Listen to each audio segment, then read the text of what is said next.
ഇറാനെതിരെ ശക്തമായ സാമ്പത്തിക നടപടികൾ തുടർന്ന് യുഎസ് ചരക്ക് കപ്പലുകൾക്ക് നേരെ ആക്രമണം തുടർന്നാൽ തടഞ്ഞുവെച്ച ഇറാൻ ആസ്തികളിൽ നിന്നും നഷ്ടപരിഹാരം ഈടാക്കുമെന്ന് ഡൊണാൾഡ് ട്രംപ് സമൂഹ മാധ്യമത്തിൽ കുറിച്ചു. 13ാം ദിവസവും ശക്തമായ ആക്രമണമാണ് ഇറാനിൽ യുഎസ് നടത്തിയത്. ഇറാൻ തുറമുഖങ്ങളിൽ ഉപരോധവും ശക്തമാക്കി. ഹോർമൂസിലൂടെ കടന്നുപോകുന്ന കപ്പലുകൾ ആക്രമിക്കുന്ന ഇറാന് ശക്തമായ മുന്നറിയിപ്പാണ് ഡൊണാൾഡ് ട്രംപ് നൽകുന്നത്. കപ്പലുകൾക്ക് നേരെയുള്ള ആക്രമണം തുടർന്നാൽ നഷ്ടം ഈടാക്കുമെന്നും അദ്ദേഹം സമൂഹമാധ്യമത്തിൽ കുറിച്ചു. തടഞ്ഞുവെച്ച ഇറാൻ ആസ്തികളിൽ നിന്നായിരിക്കും തുക ഈടാക്കുക.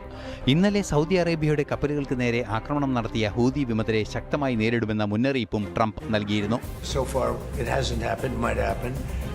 But we take care of things. If something like that happens, we take care of it. You know, we've done that with the Houthis before.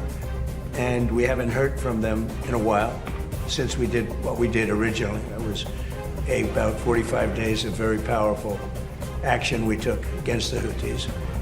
And we've had no problem with the Houthis. They've had no problem with us for a long period of time, including during this conflict.